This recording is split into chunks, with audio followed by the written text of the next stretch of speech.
Hello नमस्टेंस। आज मैं आया हूँ एक प्रश्न का सॉल्यूशन देने के लिए, जो कुछ इस प्रकार से प्रश्न आपके सामने स्क्रीन पर दिख रहा होगा। प्रश्न ये है कि एसिटाल्डिहाइड से अमीनो एथेन कैसे प्राप्त करेंगे।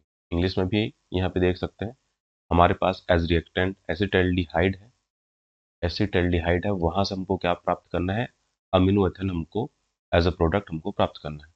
तो पहले तो हमको ये पता करना पड़ेगा एसिटाल्डिहाइड का फॉर्मूला क्या है। तो एसिटाल्डिहाइड में ये अभी तक ये क्लियर है कि एल्डिहाइड उसमें फंक्शनल ग्रुप है, और एसिटाल्डिहाइड एसिड शब्द है, इसका मतलब यह है कि वो दो कार्बन वाला एल्डिहाइड है। तो दो कार्बन वाला एल्डिहाइड क्या होगा, हमारे पास होगा CH3CHO, जिसमें से एल्डिहाइड फंक्शनल ग्रुप का कार्बन इटसेल्फ एक कार्बन होगा और ये सेकंड कार्बन होगा। यहाँ से हमको प्राप्त करना है अमीनो एथेन। अमीनो यानी कि इसमें NH2 ग्रुप है फंक्शनल ग्रुप, इथेन इथेन यानी कि दो कार्बन है, तो हो जाएगा CH3CH2NH2। इस तरह से ये पहला स्टेप है। अगर हमको यही पता नहीं होगा एज फॉर्मूला, एग्जाम में तो ऐसे ही दिया होगा, ये वर्ड्स में दिया होगा, फॉर्मूला में दे दिया, फिर तो इजी ही हो गया।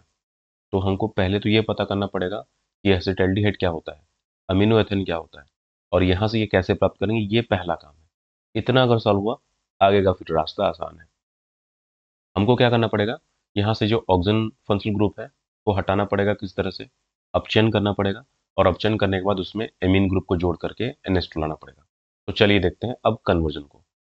तो हम सबसे पहले क्या करेंगे, जो हमारे पास एसिटाल्डिहाइड है, CH3C डबल बॉन्ड OH, इस तरह से होता है एल्डिहाइड। इसका हम लोग कर देंगे अपचयन। अपचयन करने के लिए हम लोग यूज करते हैं लिथियम एल्यूमिनियम हाइड्राइड का। यह है लिथियम एल्यूमिनियम हाइड्राइड। ये क्या करता है, हाइड्राइड ग्रुप डोनेट करता है, जिससे रिडक्शन हो सके। तो ये क्या करेगा, ये जो कार्बन और ऑक्सीजन के बीच में बॉन्ड है, यहाँ एक हाइड्रोजन देगा, यहाँ एक हाइड्रोजन देगा, दो हाइड्रोजन आ जाएगा, जिससे ये जो डबल बॉन्ड है वो खत्म हो जाएगा। अब हमारे पास बचेगा CH3। अब देखो यहाँ पे कितने हाइड्रोजन आ गए, यहाँ पे दो हाइड्रोजन आ जाएंगे, ये रहा, ये दोनों हाइड्रोजन CH2 बन जाएगा, और ये बन जाएगा OH, क्योंकि अब ये डबल बॉन्ड खत्म हो जाएगा, ये ऑक्सीजन इस हाइड्रोजन के साथ बॉन्ड बनाएगा। तो ये बन जाएगा CH2, और यहाँ क्या बचा अब, OH। अब ये क्या बन गया, इसका नाम क्या होता है, इसका नाम होता है इथेनॉल।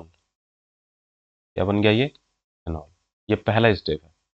अब यहाँ से हम आगे क्या करेंगे, इस OH ग्रुप को हमको हटाना है, और इसके जगह पे क्या लाना है, NH2 लाना है। तो हमारा काम हो गया। तो कैसे करें, कोई ऐसे रिएक्टेंट का या इसके साथ अभिक्रिया करना पड़ेगा जिसमें नाइट्रोजन ग्रुप हो। तो हम लोग इसके साथ अभिक्रिया कर देते हैं, रिएक्शन करवा देते हैं किसका, NH3 का, और in the presence of Al2O3, ये याद रखना है, Al2O3 के प्रेजेंस में ये रिएक्शन होगा। तो जैसे ही हम यहाँ पे NH3 का रिएक्शन करते हैं, NH3 को हम लोग इस तरीके से लिख सकते हैं। समझने के लिए हम लोग इस तरह से लिख रहे हैं, देखिए यहाँ पे NH3 का एक हाइड्रोजन हो गया, और इस साइड हो गया NH2। अब आगे का काम कुछ लोग समझ गए होंगे, यहाँ से OH, और यहाँ से क्या, H, हमको क्या निकलता हुआ दिख रहा है, H2O। तो यहाँ क्या बच गया, यहाँ बच गया CH3CH2। अब OH तो रहा नहीं, यहाँ पे क्या बचा, NH2, और यही हमको प्राप्त करना था, ये मिल गया। और साइड प्रोडक्ट के रूप में या बाई प्रोडक्ट के रूप में हमको क्या मिल जाएगा, H2 मिल जाएगा। इसका नाम क्या है, एथिल हेमीन। तो इस तरह से ये पहला प्रॉब्लम सॉल्व होता है, ये कन्वर्जन सॉल्व होता है। आई होप सबको समझ में आ गया होगा। फिर भी अगर कुछ और प्रश्न है या इससे रिलेटेड कोई भी प्रश्न है, तो कमेंट सेक्शन में मुझे इसके बारे में जानकारी देना। मैं आगे भी ऐसे क्वेश्चन और लाता रहूँगा, सॉल्व हम लोग करते रहेंगे, और अच्छे से एग्जाम को हम लोग क्लियर करेंगे। Okay, all the best. मिलता हूँ नेक्स्ट क्वेश्चन के साथ।